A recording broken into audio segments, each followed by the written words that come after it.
Je m'appelle Laetitia, je suis aquariologiste au musée océanographique de Monaco depuis 4 ans. Bienvenue dans mon quotidien.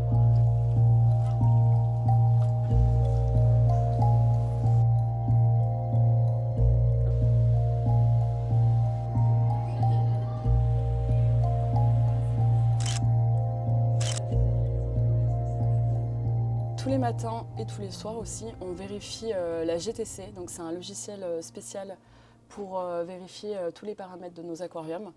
Alors pas tous les aquariums, mais on va dire les principaux, les plus gros, voilà.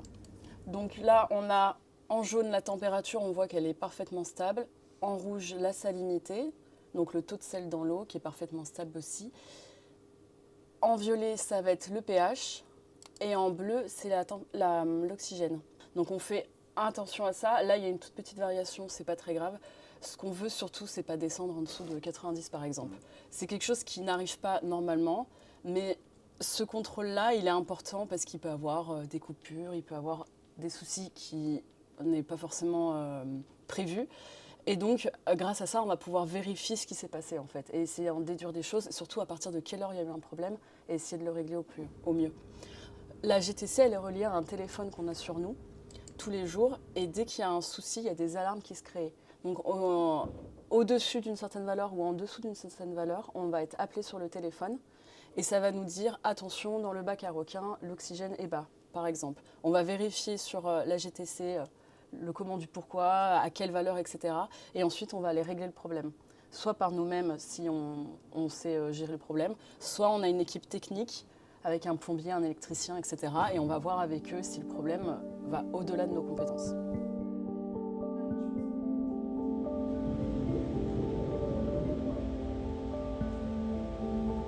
Après avoir vérifié sur le logiciel que tout aille bien, on va vérifier visuellement nos aquariums. Donc on fait un tour dans tout l'aquarium et on regarde chaque poisson si tout le monde va bien, s'il n'y en a pas un qui a été blessé pendant la nuit, etc. Et aussi on va faire attention aux coraux, voilà, voir s'il va bien, s'il n'y a pas une régression, etc. Donc ça passe par une petite demi-heure, on va faire vraiment le tour de nos bassins. Alors on ne peut pas savoir par exemple dans un bac de ce volume-là chaque poisson, on ne va pas pouvoir les vérifier. Par contre on peut regarder s'il y a des nages qui sont un peu particulières, si les poissons qui sont en banc sont bien en banc, qu'il n'y en a pas un qui est à l'écart. Si on voit un animal qui est pas très en forme, qui a un comportement un peu particulier qu'il ne devrait pas avoir, on va le récupérer, on va l'isoler dans nos réserves, dans l'hôpital des poissons, et on va le traiter en fonction de ce qu'il a. Chez les poissons clowns, il y a quelque chose de particulier, c'est que les poissons, quand ils naissent, ils sont tous mâles, et ensuite il va y avoir un qui va devenir dominant et qui va devenir femelle. Donc comme les poissons clowns vivent plusieurs années, on les garde quand même quelques années dans notre aquarium, et au bout d'un moment, on fait des échanges avec d'autres compères aquarium, et on va renouveler la population avec de nouveaux petits qu'on aura élevés au sein du musée.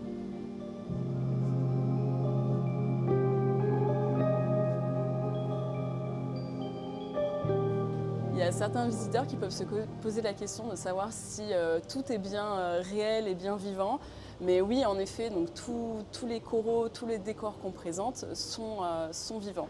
Ça a vraiment un impact très important, les coraux, pour les poissons. Déjà, on crée un écosystème qui est plus réel par rapport au milieu naturel. Et en plus de cela, les coraux vont produire de l'oxygène pendant la journée, donc il va avoir un vrai impact dans l'aquarium. Ça va créer des cachettes naturelles, etc. Donc c'est vraiment, vraiment important.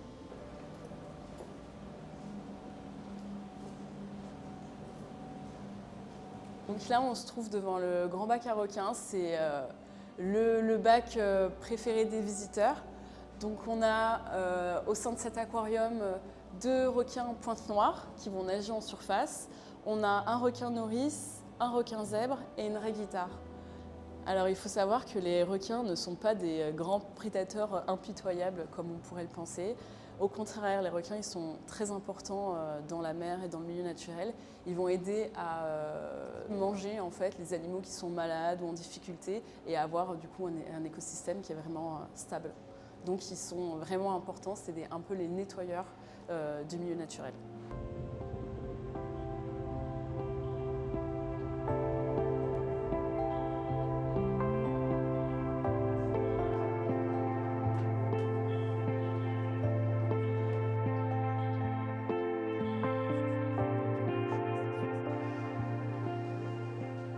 là, on se trouve devant la cuisine de l'aquarium.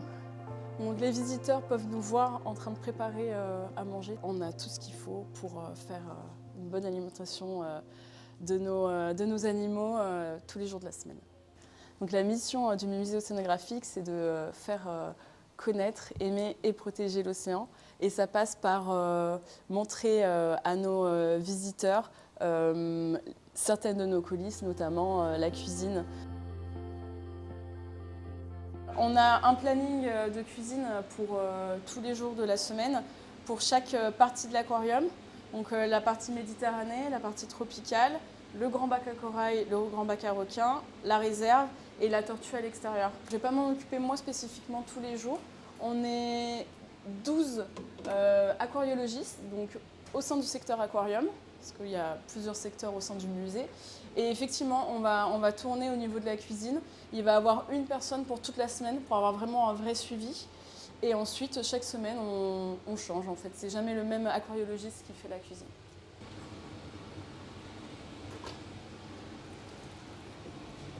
On a une chambre froide où on stocke tout notre congelé. Et on a une chambre de décongélation spécifique pour décongeler la nourriture. C'est la même chose que peuvent utiliser les restaurateurs, par exemple.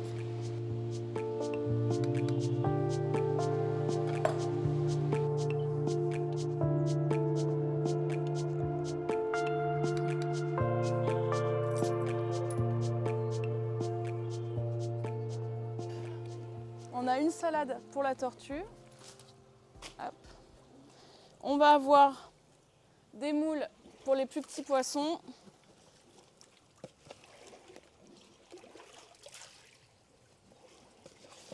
Des petits poissons et des crevettes. On va vraiment faire attention que chaque poisson, chaque animal mange bien. Si on voit qu'il y a un animal qui ne mange pas, on va vraiment faire spécifiquement attention à lui sur les jours d'après pour voir s'il mange ou si c'était juste cette fois-là, il n'avait pas spécialement envie de manger. C'est bien. Alors oui, effectivement, il y a une menace qui pèse sur les tortues, ça va être la pollution plastique.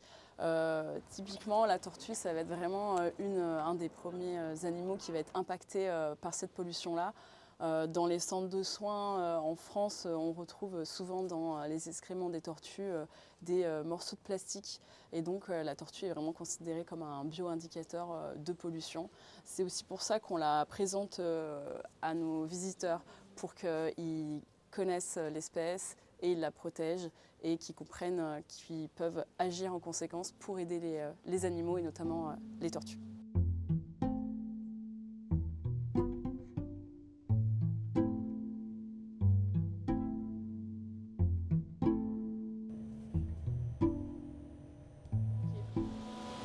Donc là, on se trouve dans les réserves de l'aquarium.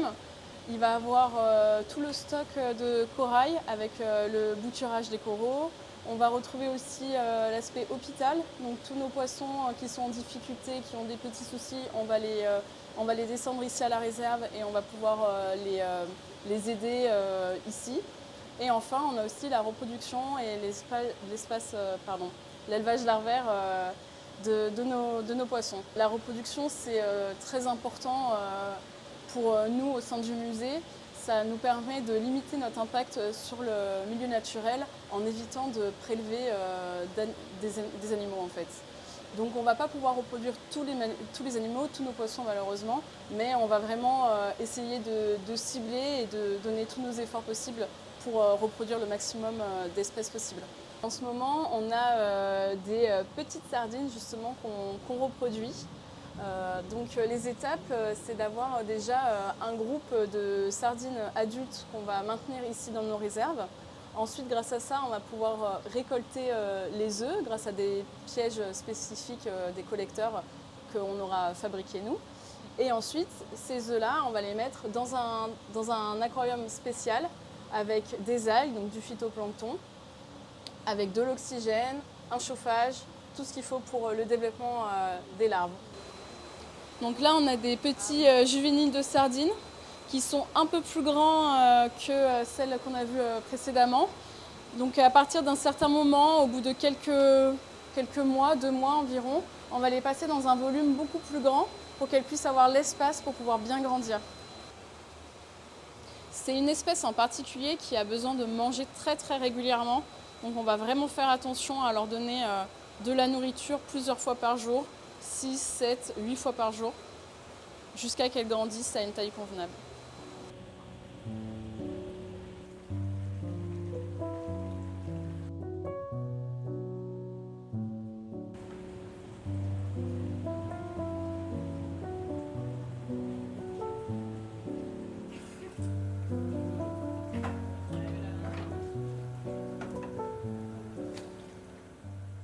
Une de nos activités aussi, c'est de plonger dans nos plus grands aquariums qu'on a au musée. Ça nous permet de pouvoir les entretenir. On peut aussi changer certains coraux s'il y a besoin ou même attraper des animaux en difficulté. Effectivement, ça nous permet de pouvoir voir des animaux un peu mieux que quand on est de l'extérieur devant la vitre, surtout sur les grands bacs où les animaux peuvent se cacher, etc. Donc oui, on a un meilleur regard et en plus de ça, c'est quand même assez appréciable de pouvoir plonger au milieu de nos animaux.